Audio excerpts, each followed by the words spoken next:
And now I'd like to welcome you to today's webinar, part of our Empower Yourself series. Needless to say, we are living in interesting times.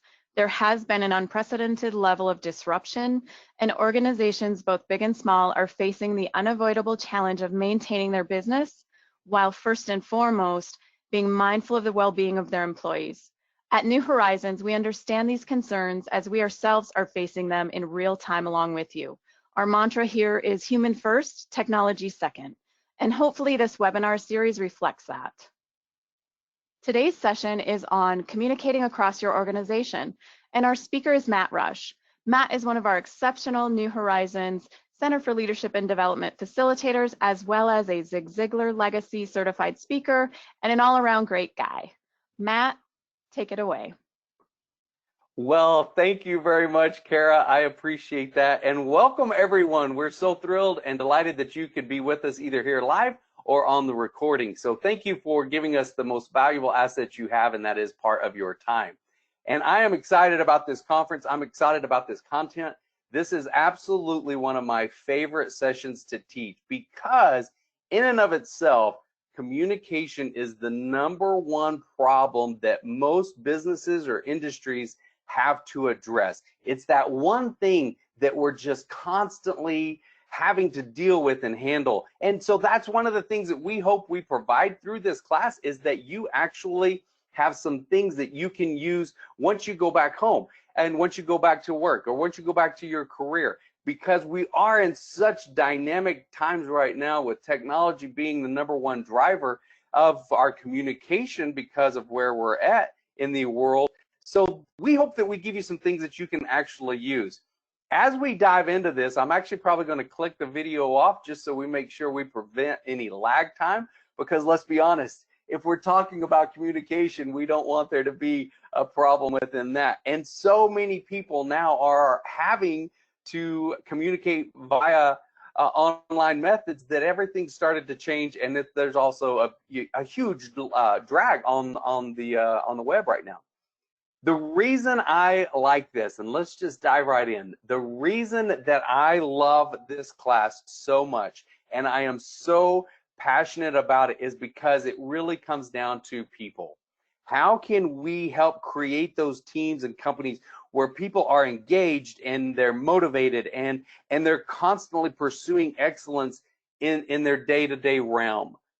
And the reason that I love this class is because I hope that we can help you build better connections with the people that you come in contact with on a daily basis, because really and truly it's about how do we build connections with people so that then we can lead them. And that's what's really powerful about this class. A few things that we're going to cover throughout this class is how do we communicate skills across media, because that's what we're dealing with right now. And then how do we improve the listening, our listening abilities, with just simple 7 basic skills that we think are really critical. How can you communicate through body language in a virtual environment, which even today, this is where we're at, and we'll talk a little bit about that. And then choosing a communication method that works, not just for you, but for the people that you're communicating with. And then how do you communicate across an entire organization and keep everyone informed at the same time? But your ability to clearly communicate builds trust and commitment, and it motivates others within a remote working environment, because this in and of itself may be the most important skill set that you can develop in these current uncertain times. I mean, the reality is our communication skill is the fabric of our team. It's the thread that weaves us together in our departments and in our organizations. And we don't want it to start coming unwound just because of where we're at currently and in the environment that we're now calling our reality. And as we proceed forward, I want to start by looking back just a little bit. And there's a lot of things here that we could look at in retrospect, but new technologies notwithstanding, the majority of communication practices have not changed very much since the beginning of time. We're just now identifying them a little more specifically, and how then can we tweak them so that we have a message that is heard? Because what is more important, having your message or having your message heard? Obviously, it's having your message heard. So we want to find the best way to move forward by looking at some of the things we've been doing in the past. Because now what was the exception of the remote operator and the remote worker and the person teleworking was kind of the exception. But now it is instantly in the really the blink of an eye almost, it has become the new normal. So then how can we do that? So as we look back on the past, there's really kind of that classic communication model, which was that top-down command and control. It was someone telling you what the task was, and it was that up and down model of communication, that a method was just delivered and you were expected to receive it and go forward with it. But human relations really has come into the equation, and now we recognize the social nature of people in the workplace, and we understand that now it's how do we blend in task with the social piece of a person. And now it's a communication that's not only vertical, but it's also horizontal. And quite frankly, prior to this, us all being shoved into our homes to work, it was more face-to-face, and it really and truly has become a little bit more informal, which also has some benefits and some advantages as well, or some disadvantages as well. And we all know that within that framework of communication, there are the typical pieces where we're dealing with emails and instant messengers and video and file sharing and all these things that we know are now our new norm. But we also now are having to balance that. How do we blend in a face-to-face in a technology world? And how do we have these meetings that were once in person, but now they're going to be online?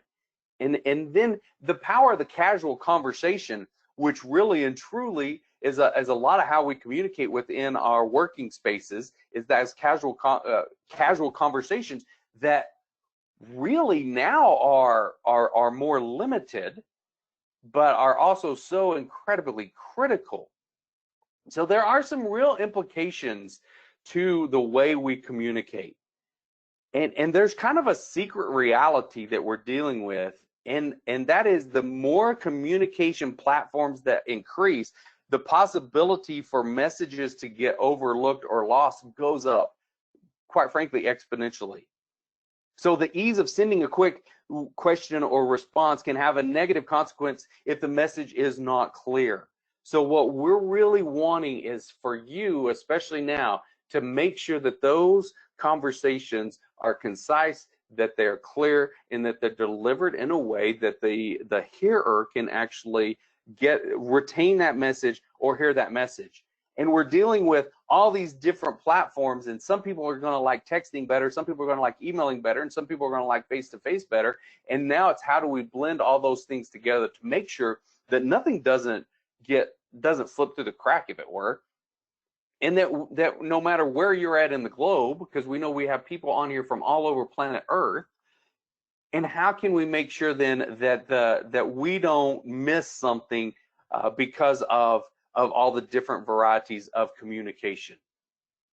And really, when it comes down to communication, I say there's only one person that you have total and complete control of, and that's yourself. Becoming aware of yourself and your own communication styles and likes is really truly vital, and not just business, but in life in general. And if you can become aware of yourself, especially your strengths and your, dare I say, some of us might have some weaknesses in our communication skills, and becoming aware of those, then you can become aware of the effects that you create personally within your team, within your business, within your home environment. And really and truly, I say I can sum this whole thing up in 3 words. I can sum up the entire class that we're going through today, which this is a day-long class. We're giving you an hour snippet of this and hopefully things that you can even use within this hour. But I say I can sum this whole thing up in 3 words, and that's get over yourself. The day you realize it's not about you, it's about your message, it's about your vision, it's about what you're trying to accomplish, what you're trying to do, be, become. The day you can get over yourself and realize it's about that big picture and the people that are involved in getting to where you want to go is the day everything starts to change. And to do that, you really have to start looking at your total self. And one helpful way to think about the self and become more aware our complete and total self is kind of divided into 4 aspects. It's your physical, it's your emotional, it's your mental, and it's your spiritual. And we're going to look at each one of these just a little bit as we begin diving into this communication piece, looking at each one of these specifically. And I want you to think about it from your self standpoint. I mean, we're an I society anyway, right? We have iTunes, iPods, iPads, iPhones. I mean, it's all about me, right? So I'm actually encouraging you as we begin to look at each one of these 4 areas for just a little bit at a time. I want you to think about coming from yourself and think about yourself. But I'm also at the end going to encourage you to then be able to use this to then start transferring it to other people. Okay, so let's look at the physical self. It's about you. And the reality is this is the leading driver in everything else. All the other 4 things that are to come, the physical self is probably one of the it's that number 1 driver. Because if physical pain or distress or distractions, that's going to impact everything else that we do.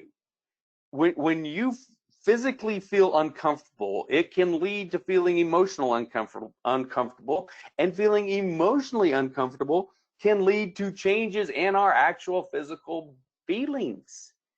And when we physically feel neutral, awareness of the physical body can be replaced with other levels of awareness of our thoughts and of our emotions.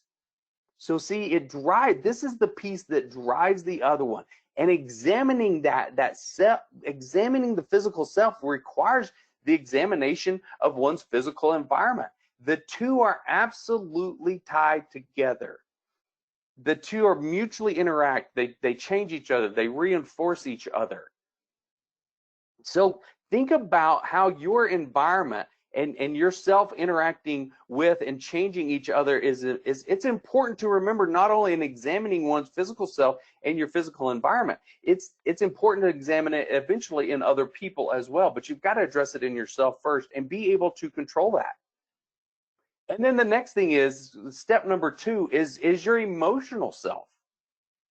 Being aware of your emotions is probably one of the most important things you can do to control your communication ability. It's that emotion often gets undervalued in a culture of logic and reason, but emotion serves an important purpose in providing the self with the information about its environment, as well as motivation for what to avoid or embrace in that environment. And we cannot avoid feeling emotions, but we can intervene, and through our actions, we can change how we react to our emotions. And if you've got a pen and a piece of paper, I want you to write this down, because this is an absolute truism. And that is, emotion overrides fact every time. And what I mean by that is, if there is an emotion involved, and if there's a strong emotion involved, it doesn't matter if that is right. If you try to throw in a fact to somebody who's emotionally charged, how is that going to be received? If you come in and if you have a spouse or significant other, and that spouse or significant other is mad about something, they are fired up about something, and you come in and you start trying to throw some facts and figures on the reality of the situation, how do you think that's going to be received? Obviously, the emotion's going to win every time. So being aware of your emotions and knowing that emotion overrides fact every time, being aware of that helps you control those emotions so that you can communicate the message that you're actually intending. Okay? Then step number 3, the mental self. The mental aspect of our self concerns your thoughts and your imaginations. It like the physical and emotional feelings, thoughts also have the capacity to occur without your control. And when people think, they often think in sentences or words, but just as often, they can think in images or phrases, and that acts as kind of a shorthand. And in these moments, it is quite easy for thoughts to get distorted and not accurately reflect a true situation. In other words, the physical can lead to the emotion, which then can lead to the mental self and can absolutely control a conversation correctly or incorrectly. For example, just the other night, last week, the one night I woke up in the middle of the night, 3 a.m. I wake up wide awake and I start, quite frankly, worrying about what was going on, not only to us professionally, but just to all of us around the globe. Okay, can I control any of that at 3 a.m.? Obviously not. But how many of us, how many of you have also been guilty of waking up in the middle of the night and you start thinking about something that's totally out of your control, and before you know it, one thing has led to the other, and it's like your emotions are now this ball of wire and everything's connected to everything, and none of it in the end can end up making any difference or mattering whatsoever. So the physical self can lead to the impact on the emotional self, which then can have an impact on the mental self. And being able to control that mental self can then make a big difference in how we control our emotions and how then it affects us physically. And then the fourth piece in this thing that we're talking about is the spiritual self. And what we're talking about here is your values. And what a person's values are, it really and truly is their source of motivation. And the spiritual self is that interconnectedness of our feelings over time that really and truly forms your personal identity. All these things combined together, really the spiritual self is one of those that's this kind of the standalone that the others feed into, but that standalone piece becomes actually how we identify ourselves. It's who we are at our core. And if you can identify that and you can recognize that there is that person in you that has been created because of these other things that have been put in, just recognizing that, I think, is a huge first step in understanding that other people may not be coming from the same situation we're coming from. They may have a totally different personal identity. So being able to then adjust to that really can throw your communication skills to an entirely new level. When you can control all those other three, and then you can start to identify this personal identity, the source of someone's emotions, the source of a person's values, identifying it in yourself first, but then this is where I want you to start throwing it onto the other people and looking at the people you're trying to communicate with. And if you can blend this in, then you're going to be able to make a connection with someone, whether that's through technology, whether that's in person. Then you make a connection with somebody and you can truly lead that person. Okay, so as you begin to look at yourself and as you begin to look at your team or other people, let's take it to the next step. Because the next step is really and truly there's two different thinking styles. Okay, there's two different thinking styles. We could break this down a lot deeper, but really for today's sake, there's just two. There's the global thinker and there's the linear thinker. Again, we'll dive into them a little bit more, but we can even take this to another level where we can break it down into the 4 basic personality types that exist in the world. And that is, there's the dominant, there's the influencer, there's the steady person, and then there's the conscientious person. We teach a class on the DISC personality styles and how we can then adjust our communication to match those kind of personalities. But for today's sake, let's just look at these 2 types. because in our communication skills, if we just think in these two frameworks right here, the global thinker and the linear thinker, it can really make a difference in how we connect to other people. So let's identify the global thinker. This is the person that they're the big picture people. They're more interested in theories or the concept behind something than in those, as I say, in the minutia. This is me. I'm the big picture thinker. I like to see the end results, the where we're trying to go, and paint the why we're trying to go there. I like this piece. This is who I am at my core. But then I also know that there's some of you out there that you're the linear thinkers. You're more interested in the details than the big picture. And you actually prefer the step-by-step process over that overarching why and the big picture. You want to know the details. And really, every person that you communicate with, you could probably put into one of those two categories. I mean, by and large, you can really put them in there. So how then do you begin to balance the global thinker versus the linear thinker?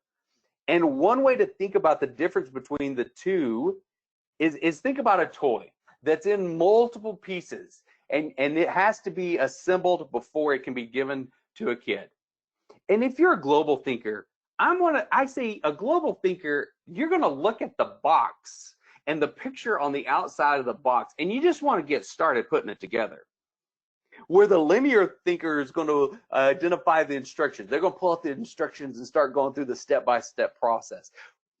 Neither approach is wrong.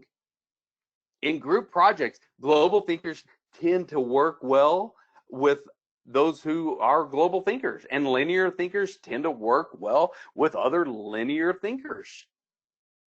But how do we blend that in as teams that we're working in?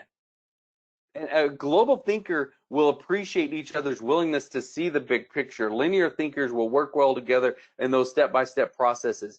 When one person thinks differently from another, this different thinking style can not only seem foreign, but it can seem pretty irrelevant or aggravating.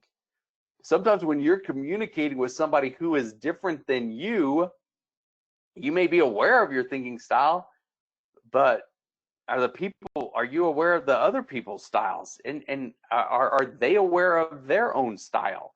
And you may be aware of yours, and you're trying to tell this message and get this message out to your team or to somebody else, and you're doing it in a way that may be seem totally foreign or irrelevant to them, and they don't get it.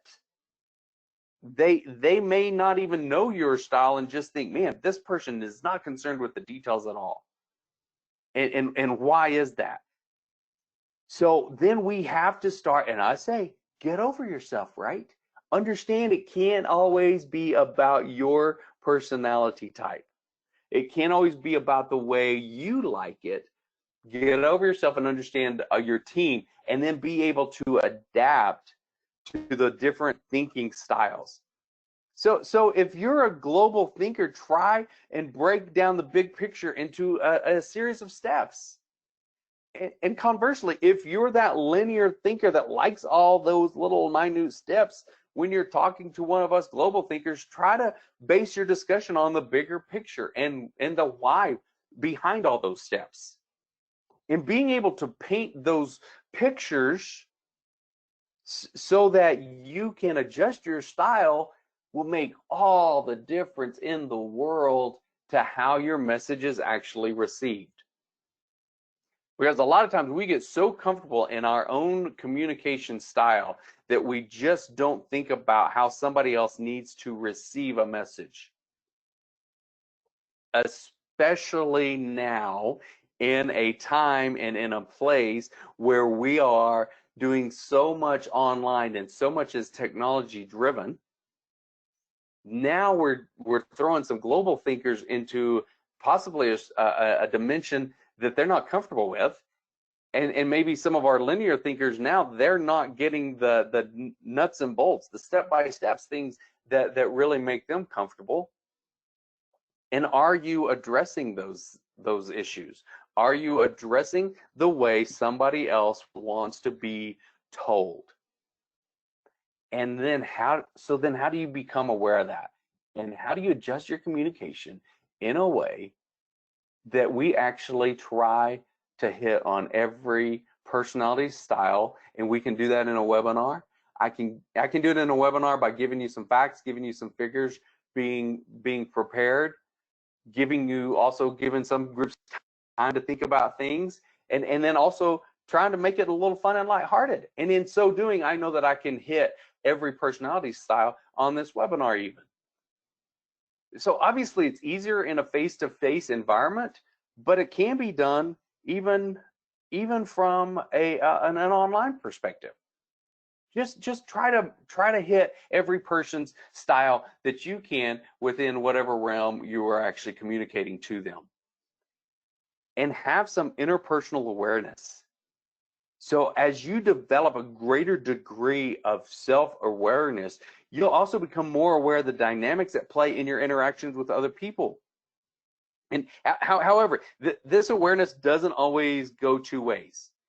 When you have a greater awareness of thinking, of learning, and personality styles, you also have a responsibility to be more adaptable in your interactions with other people. Yeah, this is where that thing about that getting over yourself just gets really real, because when you understand all these issues that we've talked about thus far, then the only person you can control is you.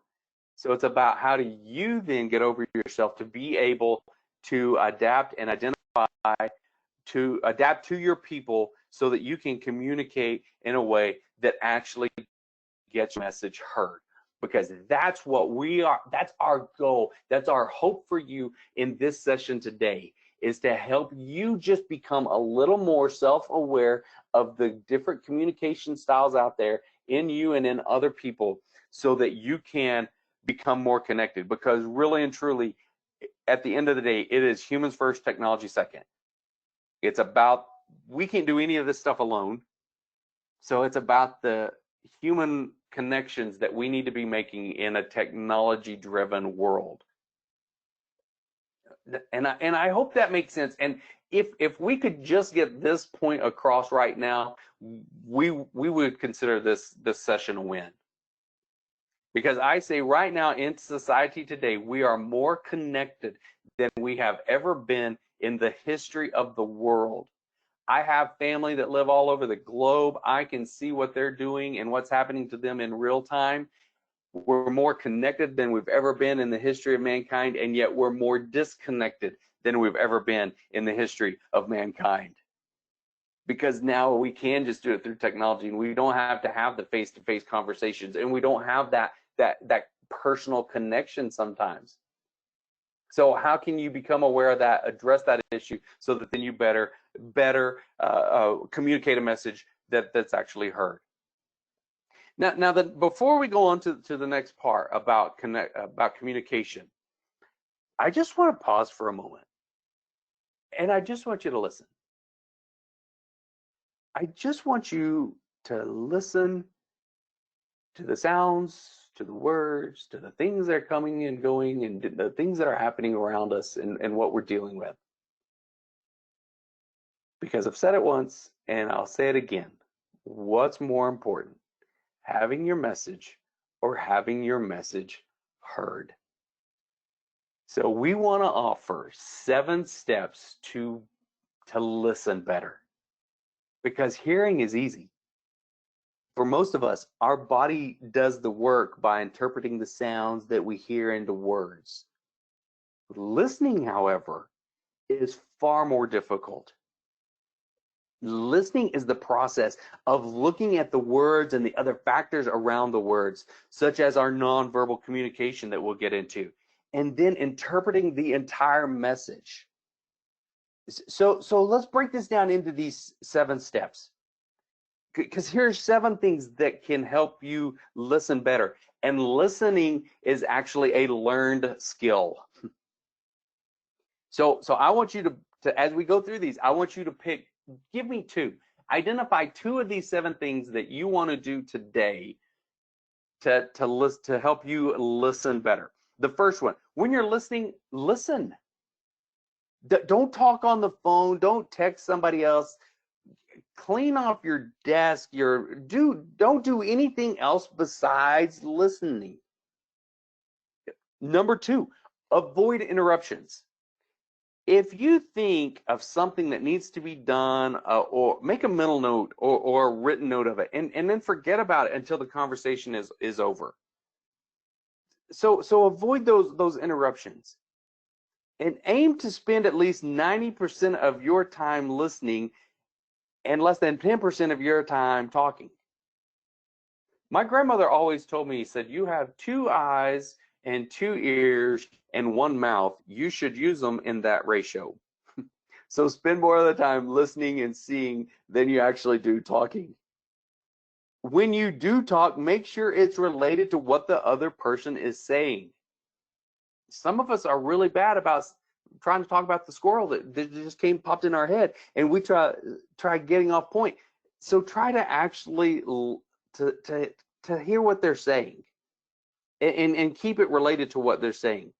And ask questions to clarify and probe more into what somebody is saying.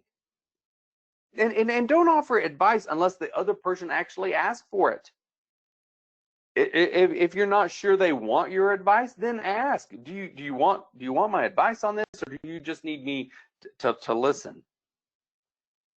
And then make sure that the physical environment is conducive to listening. If you're trying to have a serious conversation with someone, make sure that it's in an environment that you can have that conversation. Noise, try to minimize the noise, the distractions. If possible, make sure you're comfortable. And then finally, if it's a conversation where you are required to take notes, try not to let the note taking take away from the flow of the conversation. Try to stay on point as much as you can so that you don't break that flow. I can tell you, I claim to be a motivational speaker, inspirational motivational speaker. That's my claim to fame, right? So when someone comes and starts talking to me to tell me something, typically I want to try to do something to help them out, because that's what fuels my soul, is helping you do more, be more, and have more than you ever thought possible. One time, my wife comes in and she had a really rotten day at work. And when she comes in and she starts telling me about a rotten day at work and dealing with some of the people she was having to deal with, I instantly go into inspirational speaker mode. And I say, okay, honey, here's a couple of things that you could try that would help. And I go into my routine, and she just holds her hands, both hands up in the air, holds them straight out to stop me. And she goes, I don't need the motivational speaker right now. I just need you to listen. I was like, okay, that's fair enough. So now going forward, when she comes in and we're having these conversations, I can always ask, do you want my advice, or do you just need me to listen? And then that's a way that we can communicate more effectively. So when you do speak, use the other person's name as to build that rapport. I mean, if you use it too much, obviously that's going to be awkward. So it can be overdone, but it's better to use someone's name too much than not at all. Because we've all heard this saying before, been around forever. What's the sweetest sound to anyone's ears? It's the sound of their own name. So that's it. Use someone's name to make those connections in communication. Have a smile in your voice, for Pete's sake. When you smile as you speak, you insert that note of positivity in your interactions. Now, don't be fake about it, but be able to put in some of that emotion that builds those connections. Use inclusive language. Talk about we and us and together, and we're partners and as a team. And then one of the biggest things is manage your tone. Managing your tone, and we'll talk a little bit more about that in just a little bit.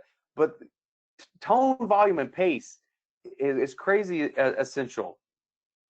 And be honest and be attentive to silence, and be polite.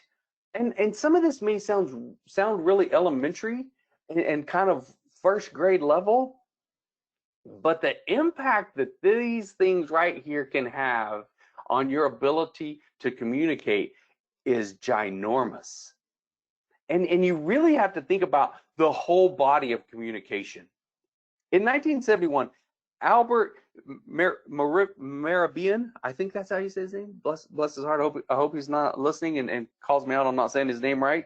But he studied this, published a study on communication called the silent messages. And you've probably seen this before. It's been misquoted, probably more than it's been quoted correctly. But in brief, he talked about the way the spoken word is received. 7% is verbal, 38% is paraverbal, and 55% is body language.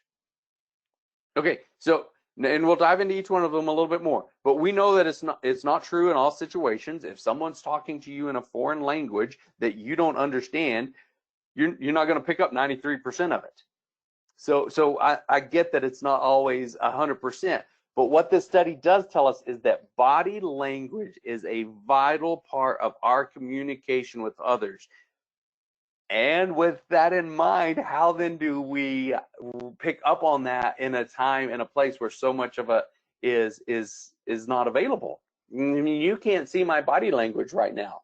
So then how can you adjust to be able to hear that? So if let's take the first one, verbal communication. Those are the actual physical words that we use. That's 7% of a message. That's 7% is what somebody actually hears in the message is the actual physical words.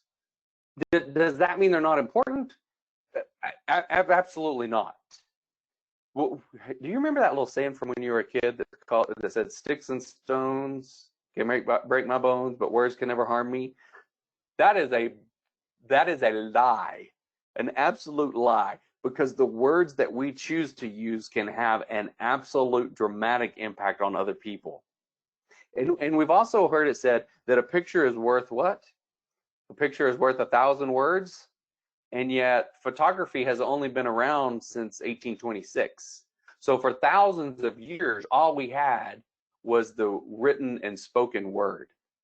And we've been carrying on messages that were delivered thousands of years ago. They're still impacting and moving other people. So don't think that because communication 7% is verbal, don't think that it's not important. It's crazy important. But let's take it into a level of connecting with other people. Because if it's verbal, the second piece is the paraverbal.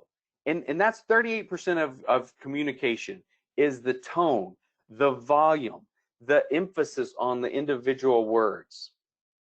I even say I like to use the VIP method because every person on planet Earth wants to be treated like a VIP. And VIP stands for voice, inflection, and pace.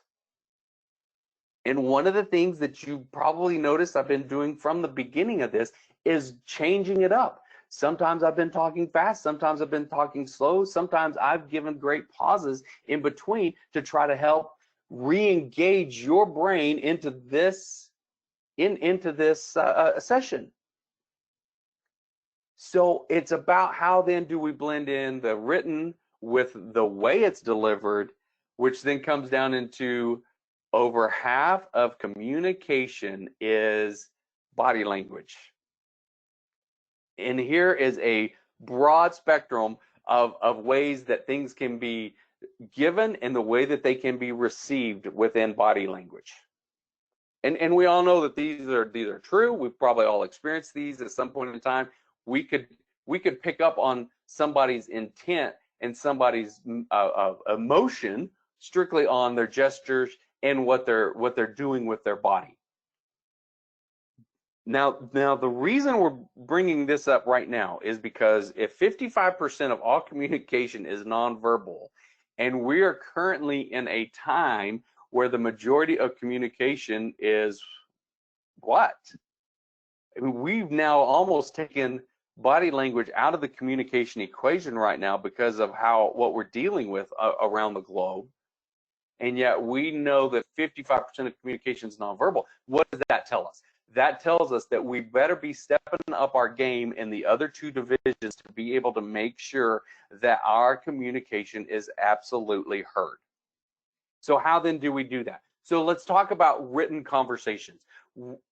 written conversations used to rely on delivery of the post office, or if it was really urgent, it was the telegraph. And as technology progressed, these things have changed. These methods have allowed reflection of what you're saying and time to reflect on what the other person was saying. It had that lag time that we were able to interpret something. But now, instant messaging platforms have kind of introduced a new twist on this old form of communication. So now there's not that time in between it going out and it coming back. Now it's just instantaneous. So how do we address that issue? Because that's the way most of us are communicating right now. So instant written conversations, concepts like active listening and body language don't really apply to this. So it introduces some new challenges to us interpreting the meaning of a message. So the platforms have added, that's why they've added emojis to try to represent the emotion.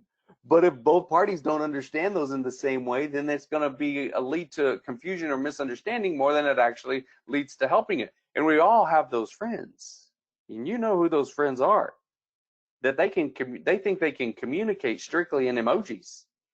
And you've probably had some conversations with people that just tried to do that just with emojis. Okay, and how then do we deal with that? How do we blend it in to make it work? So we have a few simple little rules, just 4 simple little rules for instant messaging. And that is, how would you interpret the message that you are about to send? Before you send out a message, that's a question that you need to ask, is how could this be interpreted?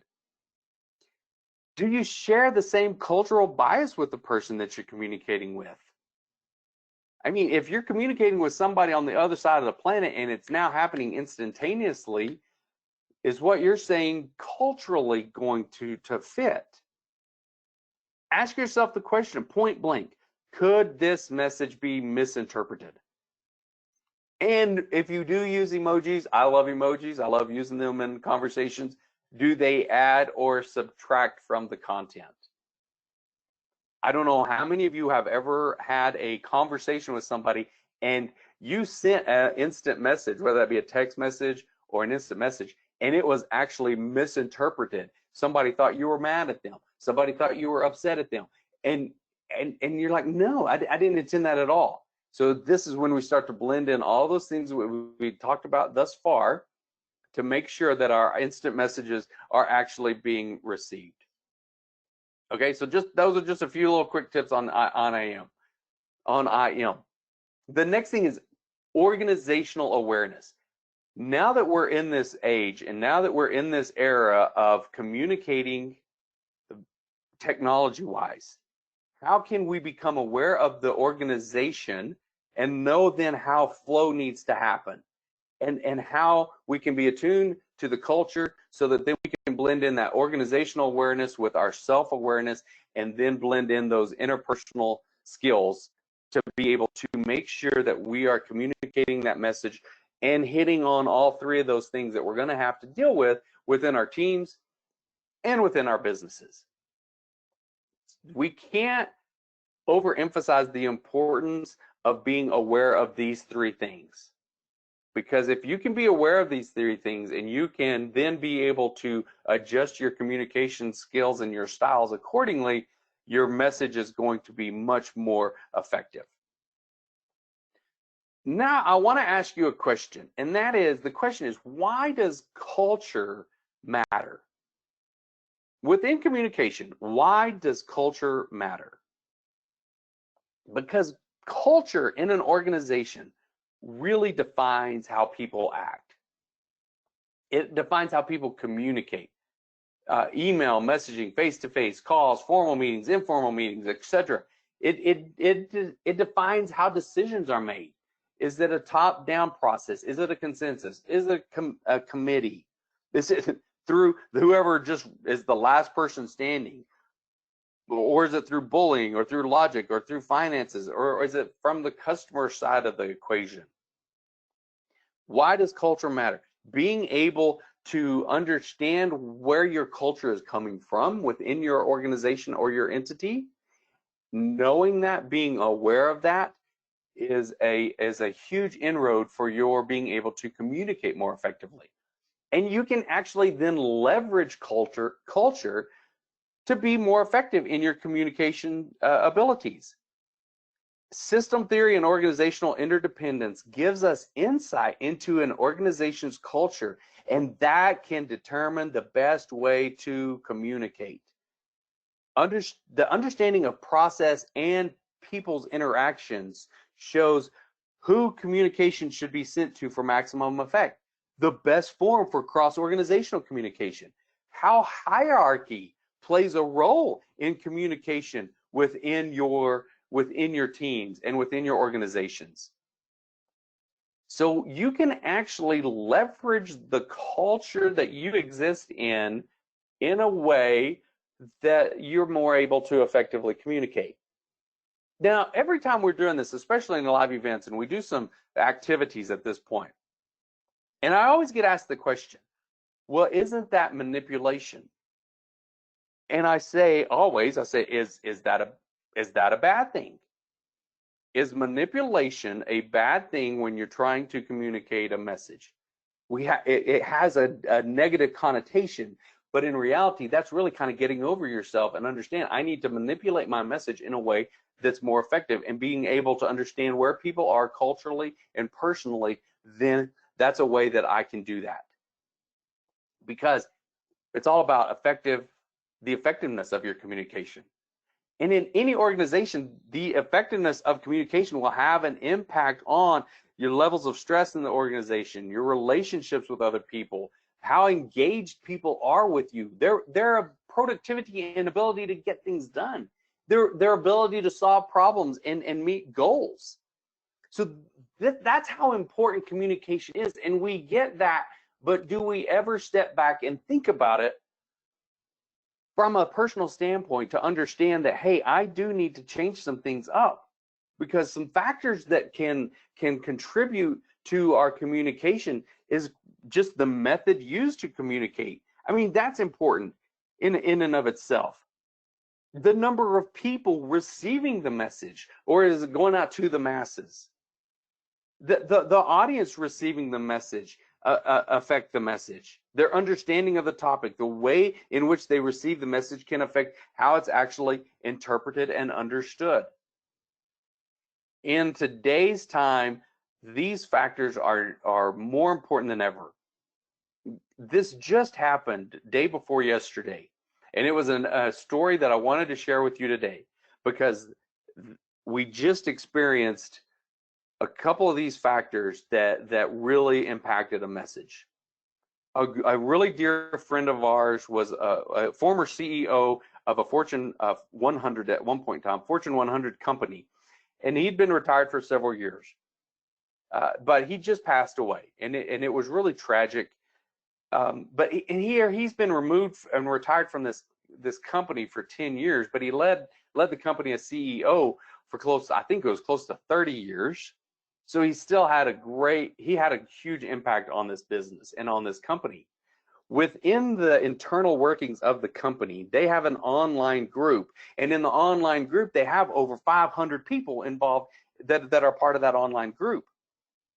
One person who found out about this first sent a message out quickly in an email to this entire group that he had passed away.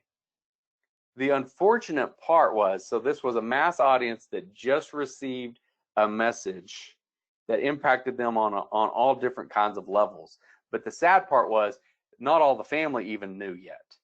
So that's how quick things happen in our world today. So then before we start to communicate, we really need to pause just a little bit and understand the implications of our communication, our timing, our everything.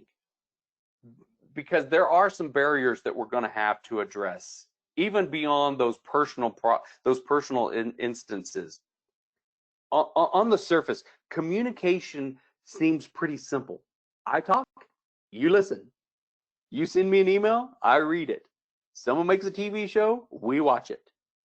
But like most things in life, communication, though, is far more complicated than it seems. So a few of the barriers that we're dealing with now in this global society, and now we can say a global online society, is we're dealing with locations. We're dealing with distance. We have to consider distance in doing these online seminars so that we can try to hit as many people in a time zone as possible. We understand there are some language barriers. Me as a presenter, I have to understand that I need to be cognizant of that. I also need to be cognizant of the cultures that we're addressing. So there are those barriers, but it's just about how do we make a plan to be able to communicate more effectively. And just a few closing thoughts as we begin to put a bow on this communication piece. Number one, plan how you are going to communicate within your groups or even within other groups.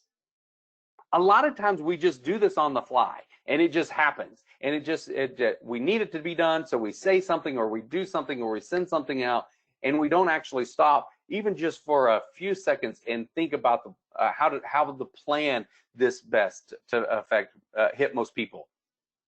Take the time to understand how people prefer to communicate, and be willing to adapt your style to others. Don't expect anyone to adapt anything to you.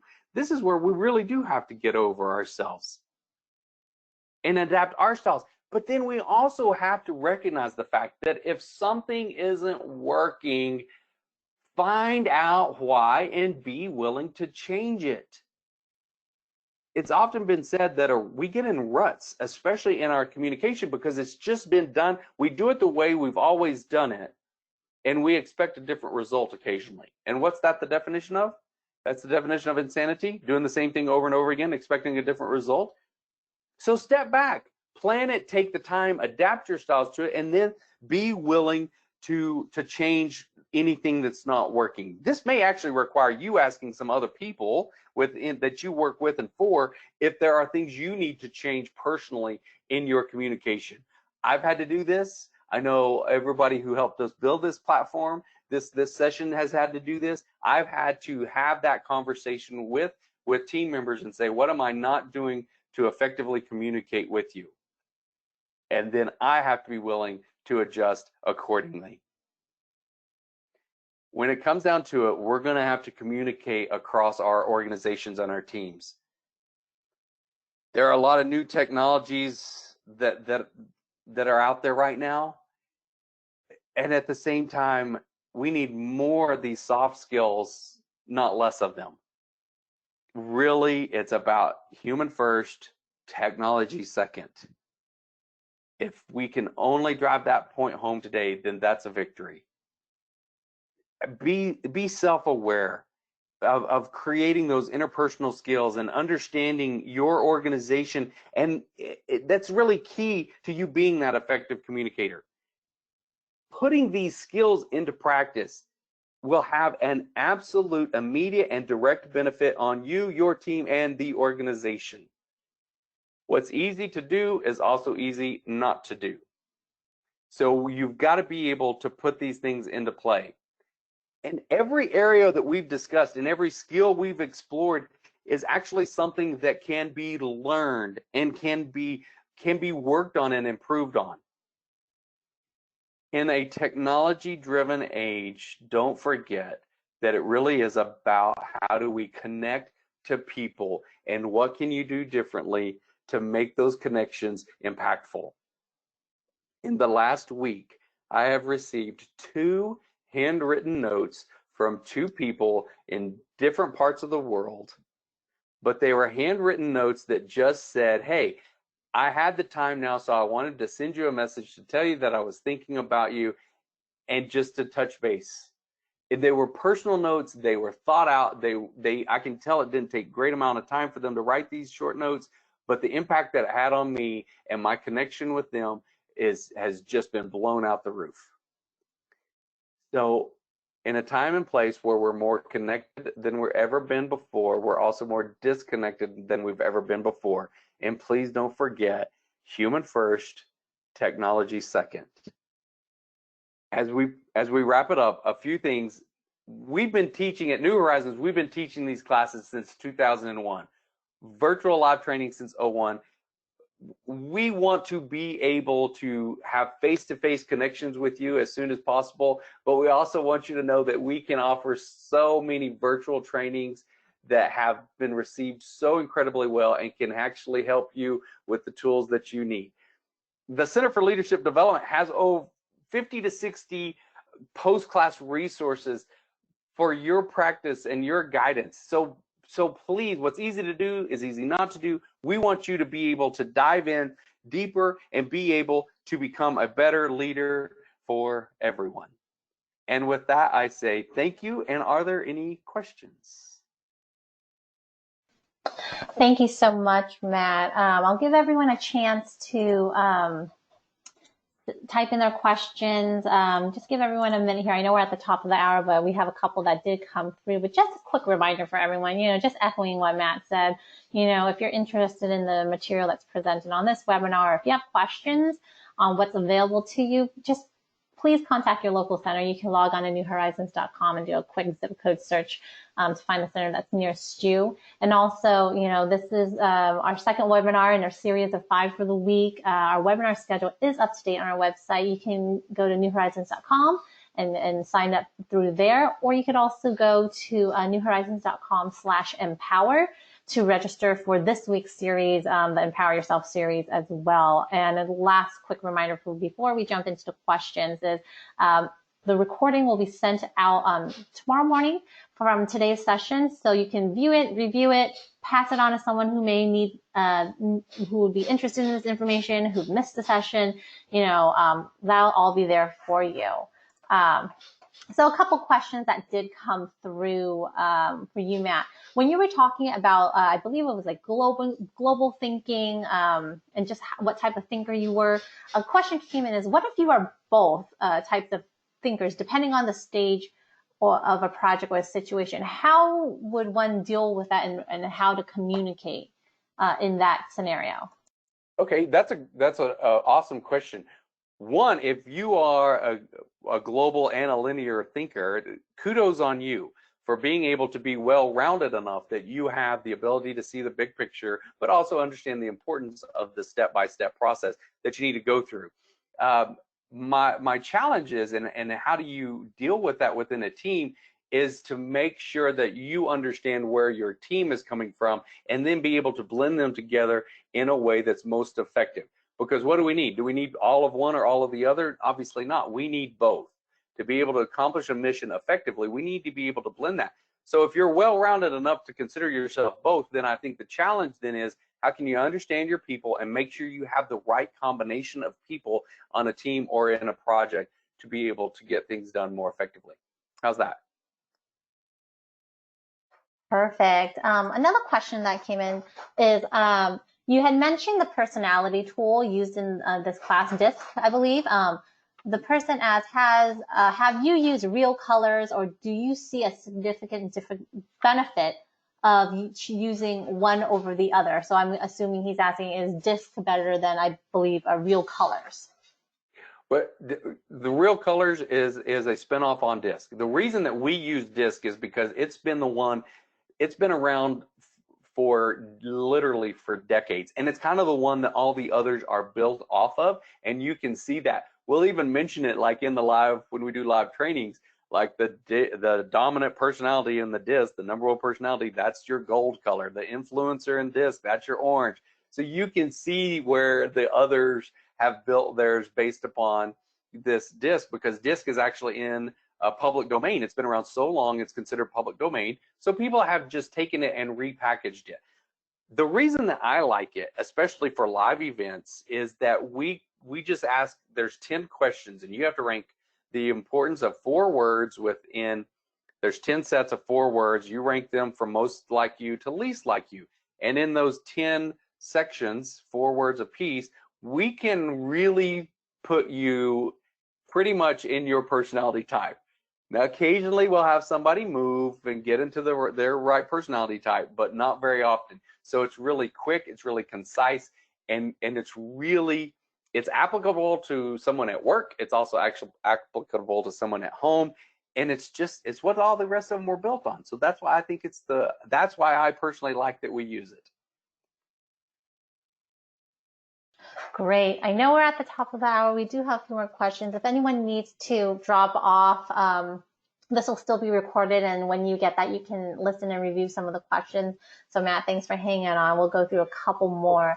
How much do you think, or you feel, does culture play in communication?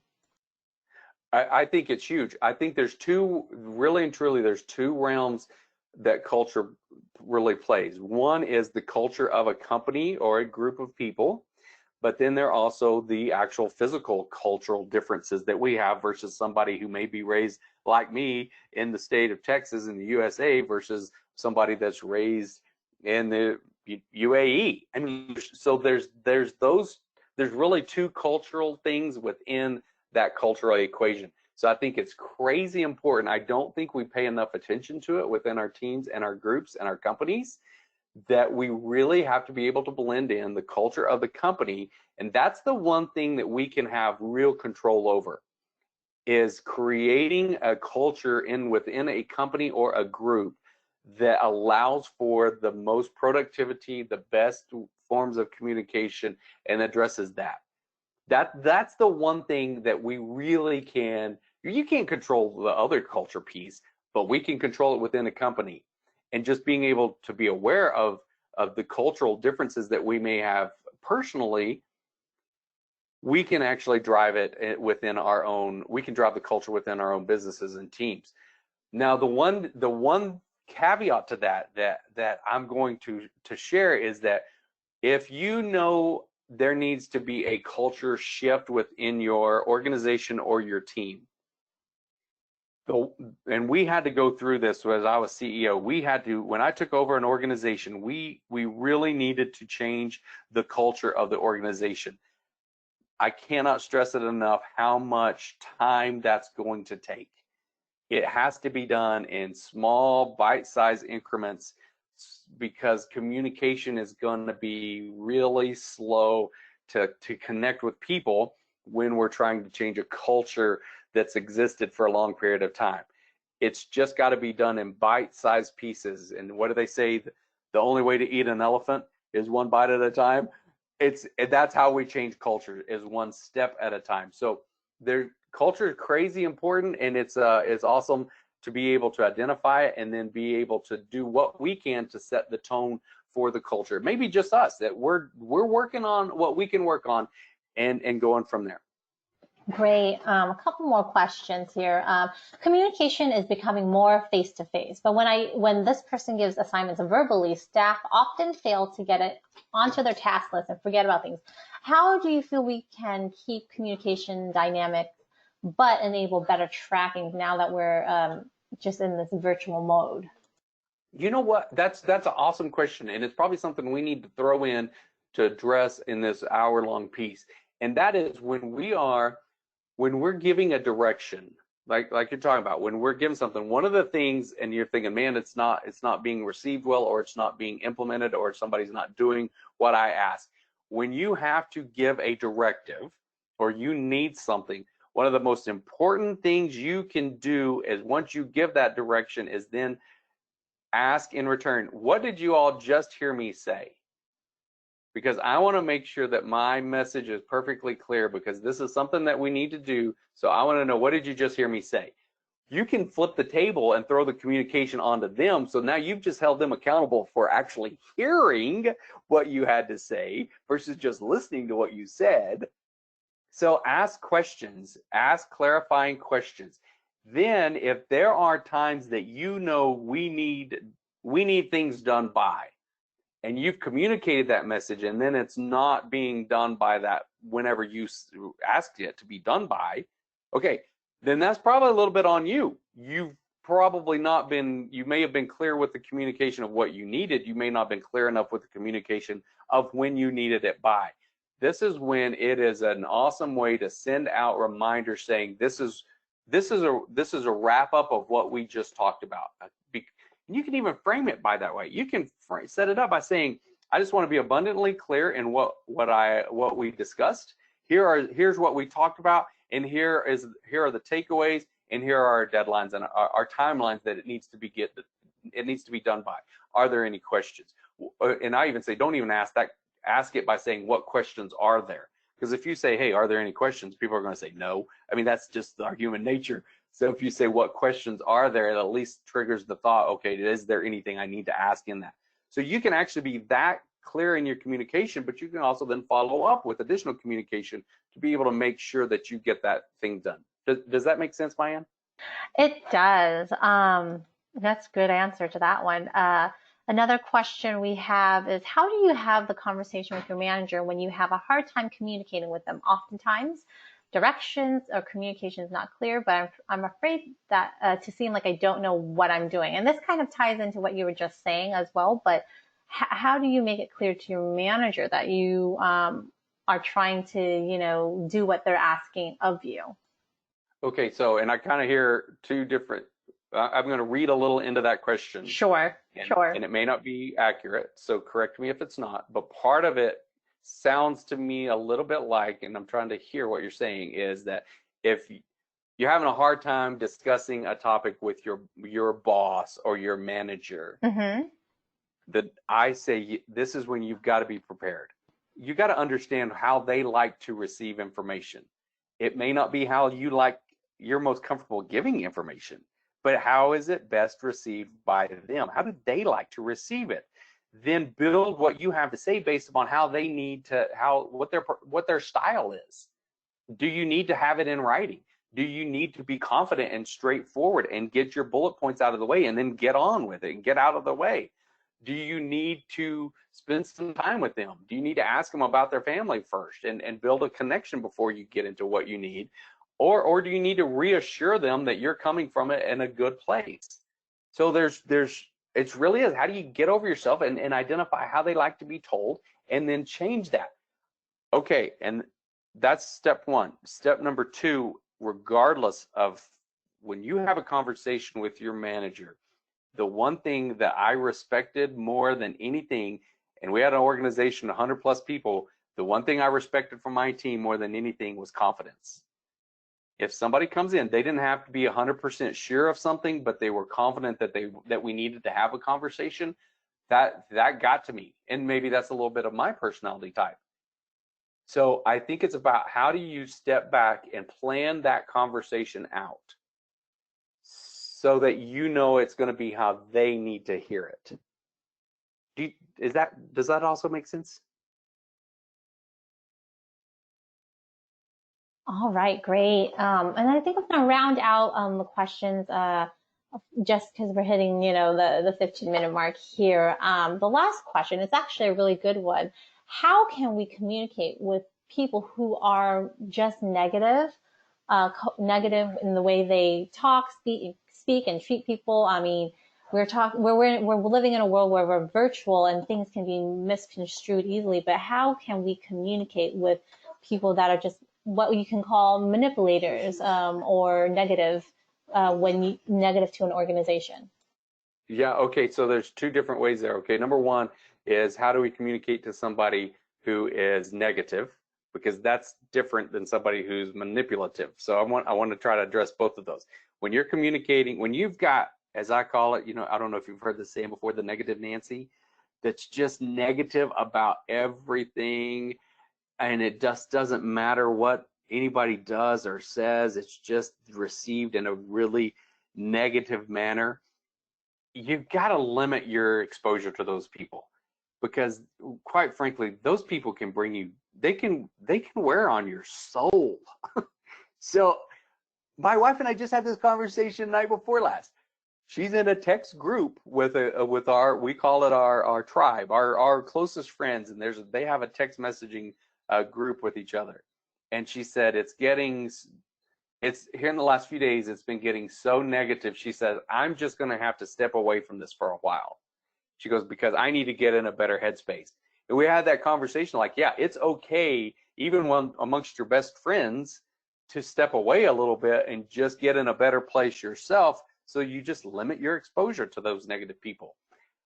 Now, if you're dealing with somebody who's manipulative, that's a whole nother seminar, and I don't have enough degrees by my name to be able to describe that one probably fully enough.